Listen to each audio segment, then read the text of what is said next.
Hi, everyone. Welcome to Sunday's Other Scriptures for September 15th. I'm going to be preaching on the epistle reading, the second in a series of sermons I'm doing through our readings from the letter of James.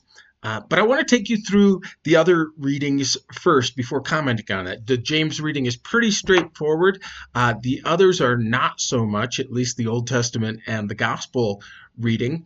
If something ties them together, it's really the idea of speaking and listening. Our Old Testament reading from Isaiah starts famously with the words, "The Lord has given me an instructed tongue to know the word that sustains the weary." Now, the interesting thing about this is it goes on to talk about the Lord wakening the speaker like one being taught, right, which is kind of odd. Why not wakens me in order to be taught?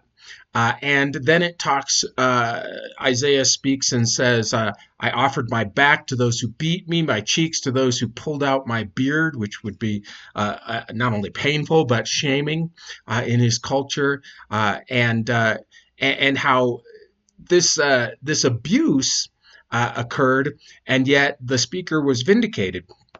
The interesting thing is, we don't know of any instance where Isaiah was ever treated this way. And this is part of a series of what are called servant songs in Isaiah, where he speaks in a kind of prophetic present tense as the future Messiah. And when you look at it that way, suddenly it makes sense. Jesus, his ears were opened. He gradually realized his ministry and came into his own. But being in very nature God, he wasn't actually being taught. It's more that in his human form, he was increasingly realizing who he really was. And Jesus, of course, was famously beaten and mocked and shamed, and yet he was ultimately vindicated by his resurrection from the dead, by the fact that he willingly went to this unjust execution on the cross for us. And in being raised from the dead, he was vindicated. It was shown that this was God's plan, that he used human evil in order to conquer evil and the power of evil over us, including its side effects, which are death and disease and so on. And so, it ends with, "Who among you fears the Lord and obeys the word of his servant?"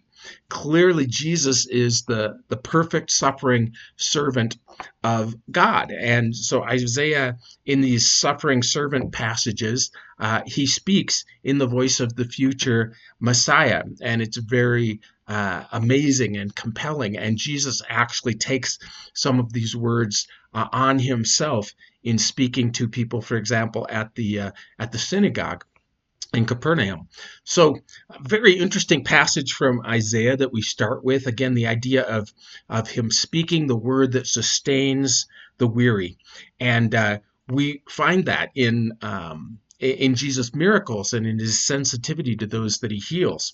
Before we get to the gospel lesson, we have this section of Psalm 116 that starts out, "I love the Lord, for why? He heard my voice. He heard my cry for mercy." God is not just one who speaks to us, he's one who listens to us, and therefore he heals us. And in this particular psalm, especially, it's noted that he saves us from death, from being unwary of traps and so on.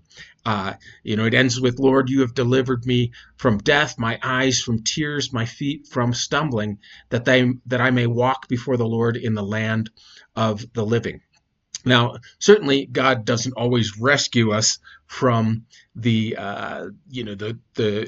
threats to our life, the threats to our health.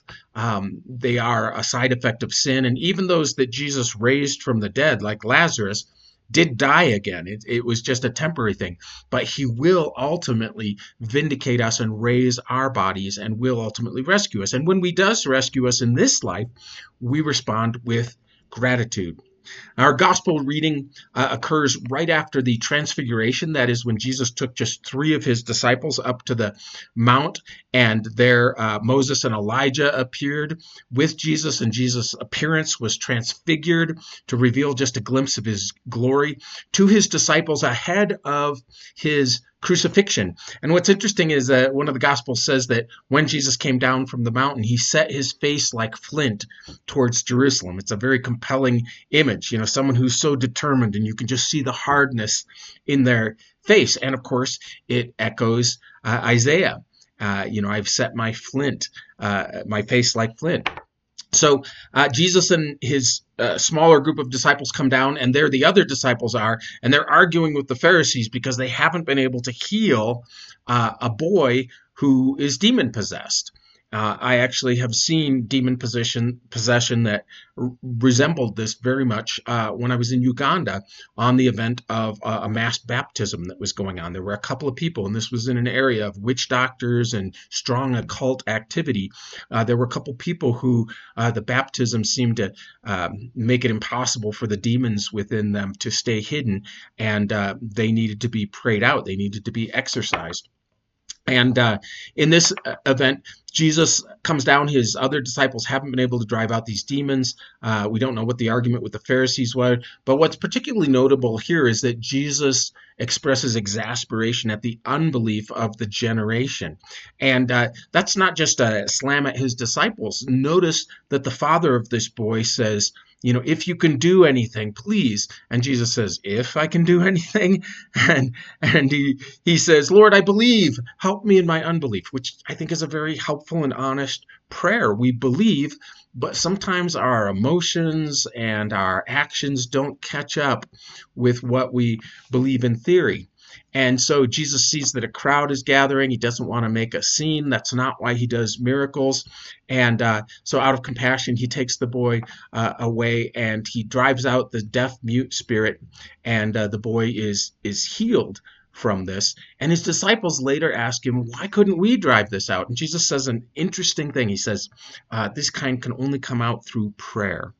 We don't know exactly what he means, but it seems that the disciples can't just utter a particular formula to drive out the demon. They actually have to, when it comes to strong demonic possession, they actually have to call on God to drive out the demon. We don't heal people. We don't drive out demons.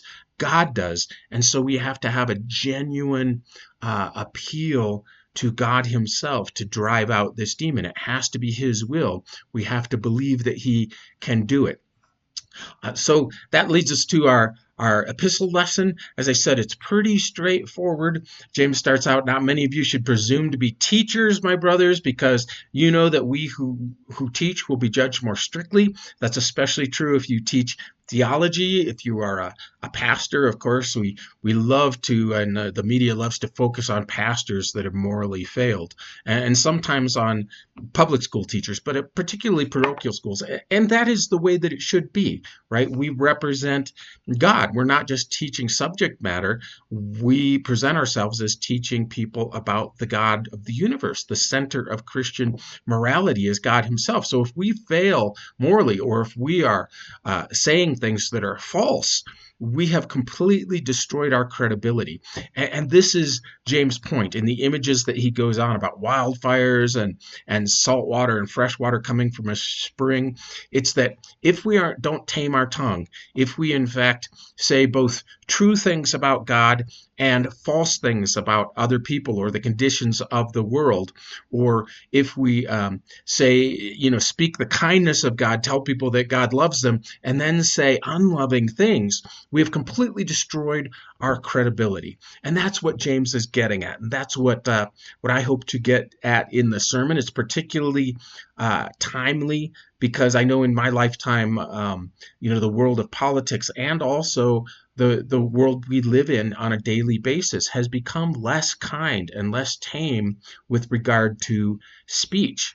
So that's where we're going. I hope this stimulates some great conversation and discussion for you. The Lord bless your study.